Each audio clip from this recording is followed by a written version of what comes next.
ओम नमः शिवाय। मेरे प्यारे भक्तों, एक गाय ने बताया मनुष्य इन 3 कारणों से हमेशा ही गरीब रहता है। तो मेरे प्यारे भक्तों, वह कौन से 3 कारण है, इस कथा के माध्यम से मैं आपको बताऊंगी। मैं आज ही बहुत ही ज्ञानवर्धक कथा सुनाने जा रही हूँ, जो कभी भी गरीब नहीं होने देगी। इसलिए आप लोग इस कथा को पूरा सुनिए, आधा अधूरा इस कथा को छोड़कर बिल्कुल भी ना जाएं। किसी गांव में एक गरीब किसान रहता था। घर में उसकी पत्नी और वो 2 ही लोग रहते थे। उनके दिन गरीबी से गुजर रहे थे। पति पत्नी दोनों ही दिन रात अपने भाग्य को कोसते रहते, भगवान से शिकायत किया करते रहते थे कि भगवान हमें इतना गरीब क्यों बनाया। इसी तरह से दोनों के दिन गुजर रहे थे। फिर कुछ समय बीतने के बाद किसान की पत्नी गर्भवती हुई और एक बच्चे को जन्म दिया। लेकिन बच्चे को जन्म देने के समय के बाद किसान की पत्नी की मृत्यु हो जाती है। किसान पर दुख का पहाड़ टूट पड़ता है। धन की कमी और बच्चे के लालन पालन को चलते उसे बहुत ही परेशानी होने लगी। उसका छोटा बच्चा भूख प्यास से व्याकुल होने लगा, परंतु किसान के पास दूध देने वाला कोई पशु भी नहीं था, जिससे किसान अपने बच्चे का पालन पोषण कर सके और वह अपने बच्चे को दूध पिला सके। उसने बच्चे को चावल का पानी पिलाया, परंतु बच्चे की भूख शांत नहीं हुई।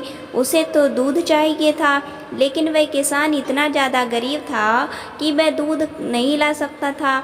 इसी तरह से 2 से 3 दिन बीत गए। उस किसान का एक पुराना दोस्त था।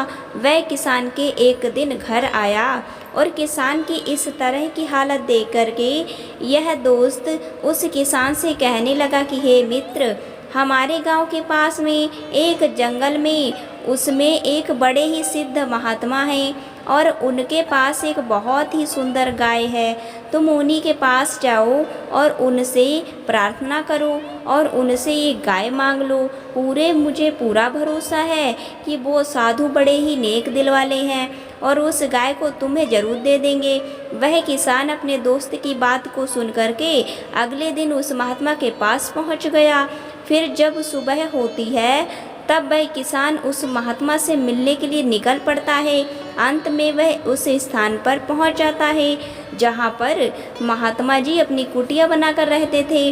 किसान उस महात्मा के पास पहुंचता है और महात्मा को प्रणाम करता है और कहता है, हे महाराज, मेरी पत्नी ने एक बच्चे को जन्म दिया और जन्म देने के कुछ ही घंटों के बाद वह दुनिया छोड़कर चली गई, जिससे मेरा बच्चा इस समय बहुत ही भूख प्यास से बेहाल हो रहा है और झटपटा रहा है, क्योंकि उसका पेट नहीं भर पा रहा है। इसलिए मैं बड़ी ही उम्मीद के साथ आपके पास आया हुआ हूँ। मैंने सुना है कि आपके पास एक बहुत ही सुंदर दूध देने वाली गाय है, इसलिए मैं आपसे यह मांगने के लिए आया हूँ। आप अपनी गाय मुझे दे दो, आपकी बड़ी ही महान कृपा होगी। किसान की बात को सुन करके महात्मा जी ने कहा कि हे किसान, मैं तुम्हें गाय तो अवश्य दे दूँगा, लेकिन इस गाय को देने से पहले तुम्हें मेरी एक शर्त माननी पड़ेगी। तब वह किसान बोलता है, महात्मा से बोला कि बताओ महाराज, आप अपनी शर्त बोलिए, मैं हमेशा मानने के लिए तैयार बैठा हूँ। तब महात्मा बोला, तुम इस गाय को अपने पास ले जा कर के इसके खाने पीने रहने का पूरा ध्यान रखोगे और समय समय पर चारा पानी का प्रबंध करते रहोगे और सुबह अपने भोजन करने से पहले एक रोटी गाय को खिला दोगे, तब तुम खाओगे। क्योंकि जहाँ गाय माता जाती है उनके पीछे पीछे सिद्धि के देवता और भाग्य के विधाता भी जाते हैं। इस गाय को ले जाने के बाद तुम इसकी सेवा करना और अपने भोजन करने से पहले इसे नित्य ही एक रोटी खिला दिया करना और इसे स्वच्छ जगह पर रखना। तब तुम्हारे घर में धन की कमी नहीं रहेगी। मेरी एक बात तुम हमेशा ध्यान रखना कि जब तुम्हारी ज़रूरत पूरी हो जाए और तुम इस गाय का लाभ उठा लो तो इस गाय को दूध देना बंद कर देगी। तब इस गाय को मत छोड़ना, अन्यथा तुम फिर से दरिद्र हो जाओगे। इतनी बात हमेशा याद रखना। फिर किसान ने कहा, महाराज, मैं इन सब बातों को पूरी तरह से ध्यान रखूँगा। आप मुझे कृपा करके बताइए कि इसके बदले में मुझे आपको क्या देना पड़ेगा। महात्मा ने किसान की बात सुनी तो महात्मा ने कहा कि मैं तुमसे कुछ नहीं लूँगा, मैं तुम्हें फ्री में गाय देता हूँ, मैं तुमसे कुछ लेकर के क्या करूँगा। मैं एक तो सिद्धि सन्यासी हूँ, मैं धन का या दौलत का मुझे कोई चाह नहीं है और ना ही इसकी कोई मुझे आवश्यकता है। इस बात को सुनते ही महात्मा के चरणों में किसान गिर पड़ा और उस गाय को ले जा करके अपने घर की तरफ चल दिया। फिर वह किसान गाय को चारा पानी खिलाने के बाद दूध निकाल करके अपने बच्चे को पिलाने लगा। इस प्रकार से नित्य सुबह और शाम गाय की खूब सेवा करने लगा। बड़े अच्छे तरीके से गाय को नहला करके उसके भोजन का प्रबंध करता और सबसे पहले गाय को रोटी खिलाने के बाद वह अपने घर में भोजन किया करता था। फिर कुछ समय बीतने के बाद किसान का लड़का धीरे धीरे बड़ा होने लगा और साथ ही वह किसान भी उस गांव का सबसे धनवान व्यक्ति बन गया। और इसी तरह से किसान का जीवन बड़े ही अच्छे तरीके से गुजर रहा था। और कभी किसी कारणवश किसान को कहीं दूर जाना पड़ा तो गाय की देखरेख की जिम्मेदारी अपने नौकरों को सौंप देता और कहता कि गाय को किसी भी तरह का कोई भी कष्ट नहीं होना चाहिए। मेरे आने तक तुम लोग गाय का पूरा ख्याल रखना और इसे चारे पानी किसी तरह का कष्ट न होने पाए। इतना कहने के बाद किसान अपने घर की ओर चला जाता है और आने के बाद फिर से गाय माता की सेवा में स्वयं लग जाता है। फिर कुछ समय बीतने के बाद एक दिन अचानक गाय ने दूध देना बंद कर दिया। तब किसान ने सोचा कि हो सकता है किसी कारणवश से गाय ने आज दूध नहीं दिया होगा और मन ही मन सोचने लगा चलो कोई बात नहीं, अगले दिन वह फिर से दूध देगी। लेकिन फिर से अगले दिन वह गाय दूध नहीं देती है। तो इस प्रकार से उस गाय ने दूध देना बंद कर दिया। धीरे धीरे किसान का मन गाय की तरफ से हटने लगा। अब किसान ने गाय पर बिल्कुल भी ध्यान देना बंद कर दिया। पहले तो वह गाय से बहुत ही प्रेम करता था। जैसे वह गाय के पास जाता और उसे चारा खिलाया करता था, उसे नहलाया करते थे, उसे सहलाया करता था और कहीं जाने पर देख रेख के लिए अपने नौकरों को बोल दिया करता था। लेकिन अब वह गाय को देखना भी बंद कर दिया। गाय को पानी पिलाया या नहीं पिलाया, चारा खिलाया या नहीं खिलाया, उसका कैसा स्वास्थ्य है, उसको नहलाया कि नहीं नहलाया, कोई मतलब नहीं रखता था। उसके इस व्यवहार के कारण वह गाय बहुत ही कमज़ोर हो गई। अब उस किसान ने गाय को रोटी देना भी बंद कर दिया और जिस जगह पर गाय गोबर करती उस जगह की साफ सफाई करना भी उसने बंद कर दिया तथा गाय को खिलाने से पहले वह खुद खाने लगता। इस तरह से गाय के आसपास गोबर और मूत्र इकट्ठा होता और उसमें कीड़े पड़ने लगे। गाय खुद बेचारी भूख प्यास से कमज़ोर हो गई। फिर एक दिन की बात है कि उस गाय के पास किसान जाता है और गाय को देख करके बड़ा ही क्रोध आ जाता है और उस गाय को एक खूंटे से खोल करके सीधे जंगल में छोड़ देता है और वह वहाँ से लौट आता है। कितना क्रूर हो गया वह किसान। जब गाय ने दूध देना बंद कर दिया तब तक तो ठीक था और अभी यही किसान घने जंगल में गाय अकेले छोड़ दिया। फिर किसान जब घर आया तो देखा कि उसका बेटा अचानक से ही बीमार पड़ गया है। वह अपने बेटे को एक बड़े डॉक्टर के पास लेकर गया और कहने लगा कि डॉक्टर साहब मेरे बेटे को किसी भी तरह ठीक कीजिए, आपको जितना भी धन चाहिए वह मैं तुम्हें लेकर दूंगा। डॉक्टर ने कहा ठीक है और इलाज करना शुरू कर दिया। लेकिन कितना भी इलाज करने के बाद भी उस लड़के की स्थिति में कोई सुधार नहीं आया।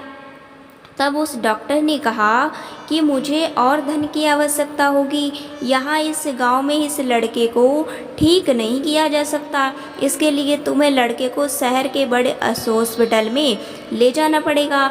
वहाँ इस तरह की अच्छी व्यवस्था है, इसलिए अधिक धन खर्चा होगा, लेकिन तुम्हारा बेटा ठीक हो जाएगा। किसान ने कहा कि मेरे पास जितना भी रुपया है मैं अपने लड़के की दवाइयों पर खर्च कर दूँगा। अब तो मेरे पास एक फूटी कौड़ी भी नहीं बची है, अब तो केवल मेरा घर ही बचा है। किसान ने अपने लड़के के उपचार के लिए अपना घर भी बेच डाला और उसने घर को बेच करके जो पैसा लिया उस पैसे से उस लड़के का इलाज करवाना शुरू कर दिया। कुछ समय के बाद किसान का बेटा स्वस्थ हो जाता है और फिर किसान अपने लड़के को लेकर गांव वापस आ जाता है। और जब वापस आता है तो उसका घर नहीं रहता, क्योंकि वह अपना घर बेच चुका था। फिर वह अपने लड़के को लेकर एक झोपड़ी में रहने लगता है। वहीं पर फूट फूट के रोने लगता है और विचार करता है कि यह सब मेरी ही गलती के कारण हुआ, यह सब मेरे ही कर्मों का फल है। मैंने बहुत ही बड़ी गलती की है। मैं साधु महात्मा कहे हुए बातों को तनिक सा भी ध्यान नहीं दिया, जिससे हमको आज अपने कर्मों का फल भुगतना पड़ रहा है। मैंने गाय पर अत्याचार किया और उसकी देख रेख तक नहीं की, उसके चारे की व्यवस्था भी नहीं की। इसी कारण से मेरे साथ ऐसा हो गया है। तब तक वह गाय दूध देती रही, मैंने उसकी सेवा की और उसने गाय ने दूध देना बंद कर दिया, उसको असहाय छोड़ डाला। इस तरह से किसान सोचता और रोने लगता। फिर एक दिन अपनी गाय को ढूंढने के लिए जंगल में निकल पड़ा। जंगल में कुछ देर चलने के बाद उसे अपनी वही गाय दिखाई देती है जिसे उसे छोड़कर भागा था। फिर किसान गाय के पास पहुंचता है और किसान अपनी गाय के पैर में गिरकर रोने लगता है और माफ़ी मांगने लगता है, जिससे वह हाथ जोड़ करके विनती करने लगता है, गिड़गिड़ाने लगता है और कहता है कि हे गाय माता, मैं आपका अपराधी हूँ। मैं आपका ख्याल बिल्कुल नहीं रख सका। आपको खूंटे से जकड़ करके बांधा, चारा पानी के लिए मैंने तुम्हें भूखा रखा और मैंने आपके स्थान से मलमूत्र की सफाई भी नहीं की, वहाँ पर कीड़े पड़ गए। यह सब मेरी ही गलती के कारण आप इतनी कमज़ोर हो गई हो। और वह हाथ जोड़ते हुए, हे माता, आप मुझे माफ़ कीजिए और मेरे साथ वापस चलिए। तब गाय माता कहती है कि हे किसान, अगर ऐसी बात है और तुम्हें अपनी गलती का पश्चाताप हो रहा है तो इन बातों का ध्यान रखना, ये 3 बातों का ध्यान रखना। मैं तुम्हें ऐसी 3 बातें बताऊंगी जिन्हें तुम हमेशा याद रखना, तो तुम्हारी ज़िंदगी में कभी भी धन की कमी नहीं होगी और तुम अपने जीवन में हमेशा उन्नति के मार्ग पर आगे बढ़ते जाओगे। मेरी पहली बात है, ध्यान से सुनना। अपने दोस्त और अन्य किसी व्यक्ति के साथ कभी भी ज़िंदगी में छल मत करना, क्योंकि जो व्यक्ति अपने मित्र और अपने सगे संबंधियों के साथ छल कपट करता है, जो आदमी धोखा करता है, वह ज़िंदगी में कभी भी सुख नहीं रह सकता। वह जीवन भर दुख उठाना पड़ता है। और जो किसी का पेट काट करके खाता है, वह जीवन भर भूखा ही रहता है, उसका खुद का पेट नहीं भरता। और मेरी दूसरी बात पर ध्यान से सुनो। अपने धन पर, अपने आप पर और अपनी बुद्धि पर कभी भी घमंड मत करना। अपने धन, बुद्धि और खुद पर घमंड करने वाले व्यक्ति में अहंकार, बहुत सारे विकार उत्पन्न हो जाते हैं, उसके पतन का वही कारण बन जाता है। हे किसान, समय कभी एक समान नहीं रहता, वक्त हमेशा बदलता रहता है। यदि किसी का बुरा वक्त आया है तो अच्छा भी आएगा, इसलिए अपने धन पर कभी भी घमंड मत करना। मेरी तीसरी बात ध्यान से सुनना। अपने घर की कोई भी सलाह किसी बाहरी व्यक्ति से नहीं लेना। अगर घर में आपके बड़े बुजुर्ग जैसे आपके माता पिता मौजूद हैं तो उनकी मौजूदगी में आप उन्हें नज़रअंदाज करके किसी और काम से सलाह किसी से मत लेना, तो भी आपका काम सभी सफल नहीं होगा। वह व्यक्ति आपके काम को बढ़ाने के बजाय आपके काम को बिगाड़ने में लगा रहेगा और आपको सही राय नहीं देगा। इसलिए अपने घरों के ही बुजुर्ग और अपने माता पिता से किसी भी कार्य के बारे में राय जरूर लेना चाहिए। इन 3 बातों पर यदि तुम अमल करोगे तो अपने जीवन में सदा ही उन्नति होगी। किसान ने गौ माता की सारी बातों को बड़े ही ध्यान से सुना और कहा कि माता, मैं आपकी सारी बातें मानूंगा, लेकिन आप कृपा करके मेरे साथ चलो। फिर गौ माता ने उस किसान को क्षमा कर दिया और क्षमा करके उस किसान के साथ उसके घर में चली गई। अब किसान जब घर पहुंचा तो पहले का जैसा फिर से गौ माता की खूब सेवा करने लगा। नित्य सुबह शाम को चारा सेवा करना, बड़े अच्छे तरीके से गाय को नहलाना और भोजन कराना और गाय को पहली रोटी देना। वह अपने घर में भोजन खाने लगा। फिर उस किसान का घर धीरे धीरे करके अन्न और धन से भरने लगा और वह किसान फिर से धनवान होने लगा और उसके घर फिर से वही खुशियाँ लौट आईं। कभी भी गौ माता को अपना जूठन नहीं खिलाना चाहिए। गौ माता में 33 करोड़ देवता का वास होता है। ऐसी स्थिति में उन देवताओं को जूठा कैसे परोस सकते हैं। जो गौ माता को जूठा खिलाता है उसे नर्क की सज़ा मिलती है। तो मैं आशा करती हूँ वीडियो अच्छी लगी होगी। वीडियो अच्छी लगी तो वीडियो को लाइक करके चैनल को सब्सक्राइब कर लें। ऐसे ज्ञानवर्धक कहानियाँ मेरे चैनल पर देखने को मिल जाएंगी। तो मेरे प्यारे भक्तों, मिलते हैं नेक्स्ट वीडियो में।